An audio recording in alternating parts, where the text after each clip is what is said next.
అప్పజెప్పలేదు. సువార్త ప్రకటన, సత్యవాక్యాన్ని ప్రకటించాలి, అసత్య బోధులకు వ్యతిరేకంగా పోరాడాలి. మరి దేవుని పరిశుద్ధాత్మ కార్యం జరగడానికి మనందరం కూడా ఆయనను దిగిరమ్మని కన్నీళ్లతో వేడుకోవాలి. ఇంతే మన బాధ్యత. ఈ 3-4 పనులు చేస్తే చాలు. మానకుండా చేద్దాం, విసుక్కోకుండా చేద్దాం. ఇంకెంతసేపు అనే ప్రశ్నే రానియొద్దు. వన్స్ అండ్ ఫర్ ఆల్ మనం ఇవాళ ఫిక్స్ అయిపోదాం.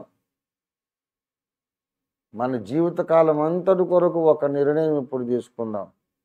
ఇంకెంతసేపు, ఇంకెంతకాలం ప్రార్థన అనే ప్రశ్న ఎప్పుడు మనకు పుట్టినా ఒకటే సమాధానం, కడబూరం రోగే దాకా మనం ఇదే పని కొనసాగిద్దామంతే. దేవుని స్తోత్రం కలుగును గాక. కడబూరైన మ్రోగాలి, మహిమ మేఘ రథం మీద దేవుడన్నా నన్ను తీసుకుపోవాలి, లేకపోతే నా కంఠంలో ఊపిరైనా వెళ్ళిపోవాలి. ఈ రెండిట్లో ఏదో ఒకటి జరగాలి. అప్పుడు నేను ప్రార్థన మానాలి. అప్పటిదాకా ప్రార్థన చేస్తూనే ఉంటాను అని ఒక మొండి పట్టుదలతో మనల్ని మనము విజ్ఞాపన పరిచర్య కొరకు, దేవుడు అప్పగించిన సకలమైన ఆధ్యాత్మిక బాధ్యతల కొరకు మనం ప్రతిష్ఠించుకుంటే మనం త్వరలోనే గొప్ప కార్యాలు చూడగలం. ఎందుకంటే అపవాది చెలరేగి పనిచేస్తున్నాడు. వాని సైన్యాలు, అపవాది మూకలు, పాతాళపు శక్తులు చెలరేగి విజృంభించి పనిచేస్తున్నాయి. మనకేం భయం లేదు, వాళ్ళేమి భూకరింపులు.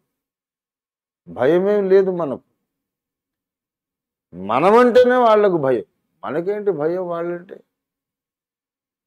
సాతాను సైన్యములకు క్రైస్తవ సంఘం అంటే భయం.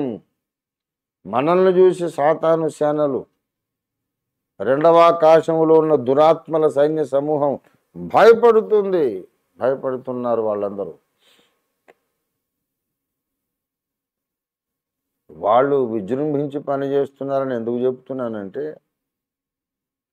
భయపడమని కాదు, నరకానికి పోయేవాడికే అంత చురుకుదనం ఉంటే రేపు జీవ కిరీటం కొరకు పరిగెడుతున్న మనకెంత చురుకుదనం ఉండాలి?